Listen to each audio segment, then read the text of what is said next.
Welcome back to Let Me Pull Your Coat. This week we're stepping into dangerous territory. Not street dangerous, political dangerous. Because one of the most emotional questions we received this week came from Assad in Algiers, Algeria. And he asked something heavy. He asked, what do you think about the Trump administration's all-out war on Black people in America?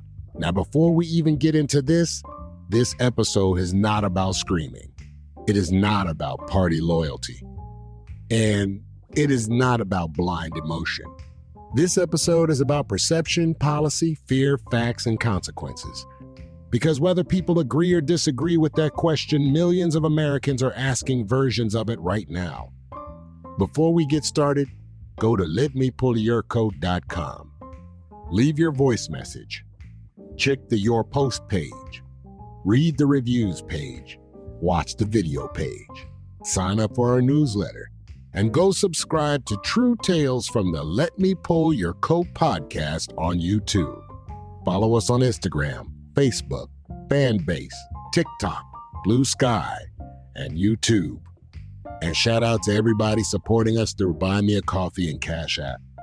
You're helping keep this platform independent and honest. Now let's deal with the question.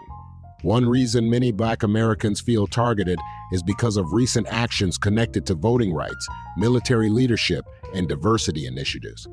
In 2025, the Trump administration's Justice Department shifted priorities inside the voting rights section of the Civil Rights Division.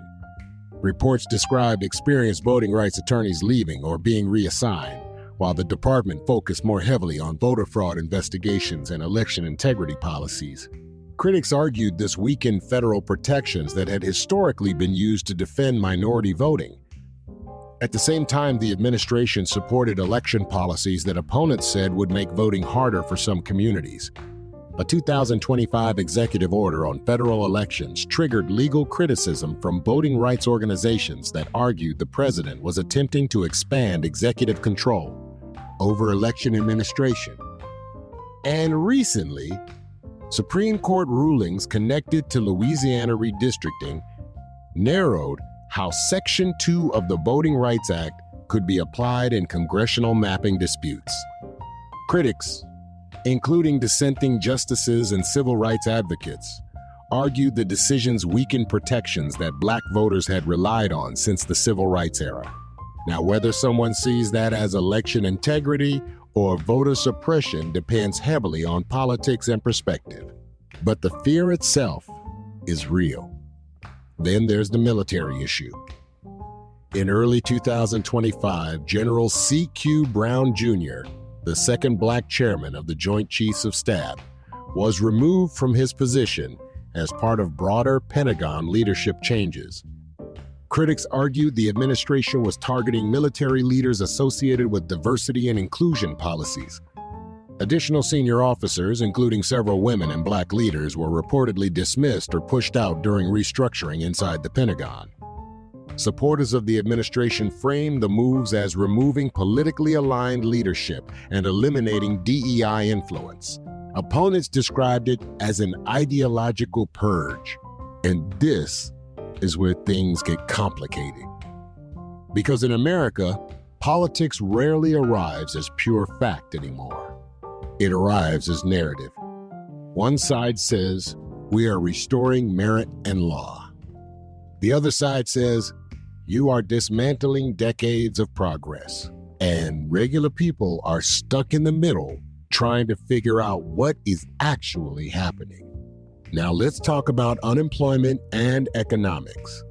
Black unemployment rates have historically remained higher than white unemployment rates regardless of administration.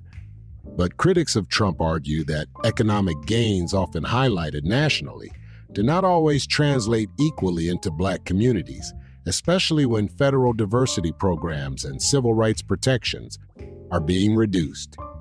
Supporters of Trump counter by pointing to broader economic growth, lower inflation pressures, and arguments that identity-based hiring policies unfairly disadvantage others. Again, same country, different interpretation. But let me pull your coat on something bigger than Trump. Black Americans have always had a complicated relationship with progress in this country. Every generation believes certain victories are permanent until politics changes. That fear is not new. The Voting Rights Act of 1965 was considered one of the most important civil rights achievements in American history. Over time, portions of it have been weakened through court rulings, including major Supreme Court decisions dating back years before Trump returned to office. Critics now argue that recent rulings and Justice Department changes are accelerating that erosion.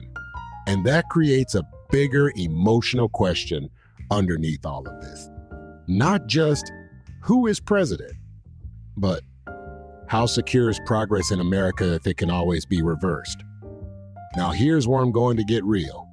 A lot of people wait for politicians to save them.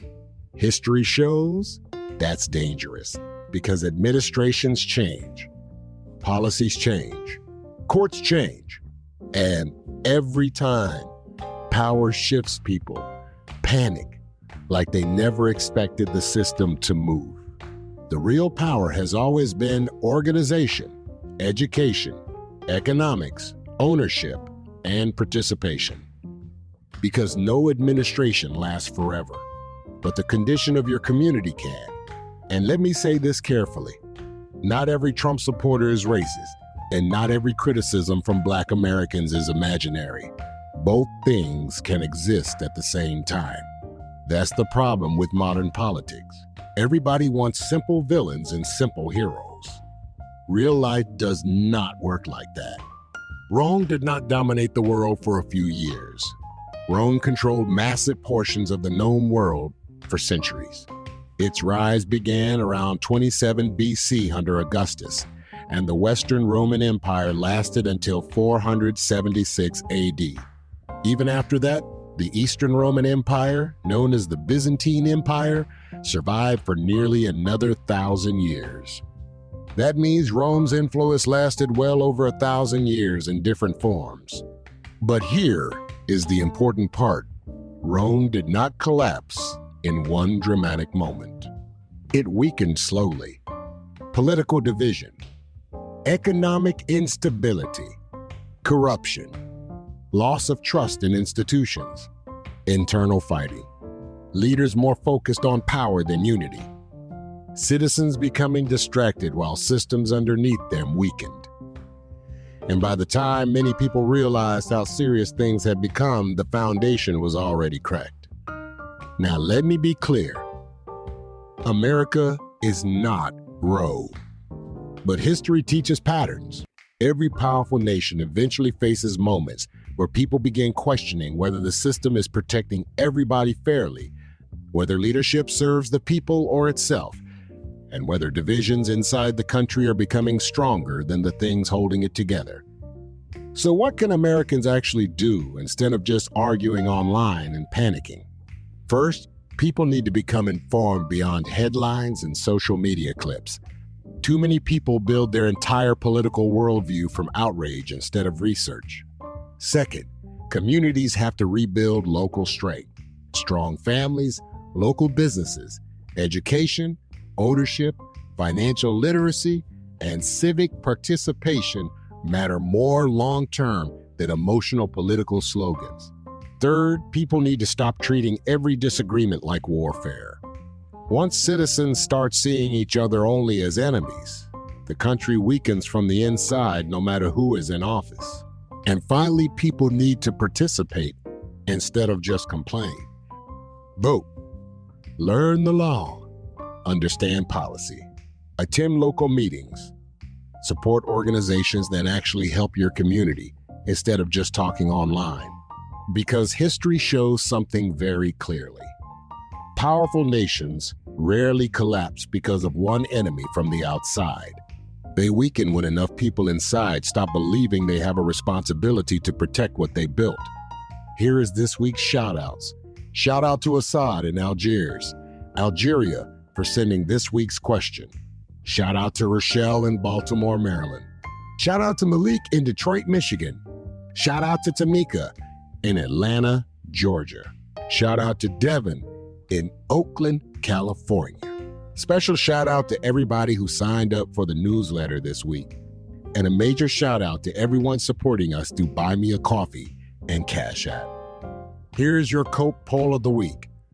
The most dangerous thing any community can do is become emotionally dependent on politics while remaining economically weak. Because politicians come and go, parties rise and fall, laws get challenged, courts change direction, and every generation learns the same painful lesson: progress that is not protected can be reversed. That does not mean panic. That means preparation. Because fear alone changes nothing. Organization changes things. Education changes things. Ownership changes things. Participation changes things. And if history has taught Black Americans anything, it is that no progress ever came from comfort. It came from pressure. It came from sacrifice. And it came from people understanding that survival requires more than emotion. It requires strategy. This is Let Me Pull Your Coat. Make sure you follow, subscribe, and leave a review. Go to letmepullyourcoat.com and explore everything. Voicemail, your post page, reviews page, video page. And don't forget to watch True Tales from the Let Me Pull Your Coat podcast on YouTube, because those stories are what happens when power, choices, and consequences collide. This is Master Silk. Thank you for your love and support. Until next time, I wish you much love and much respect.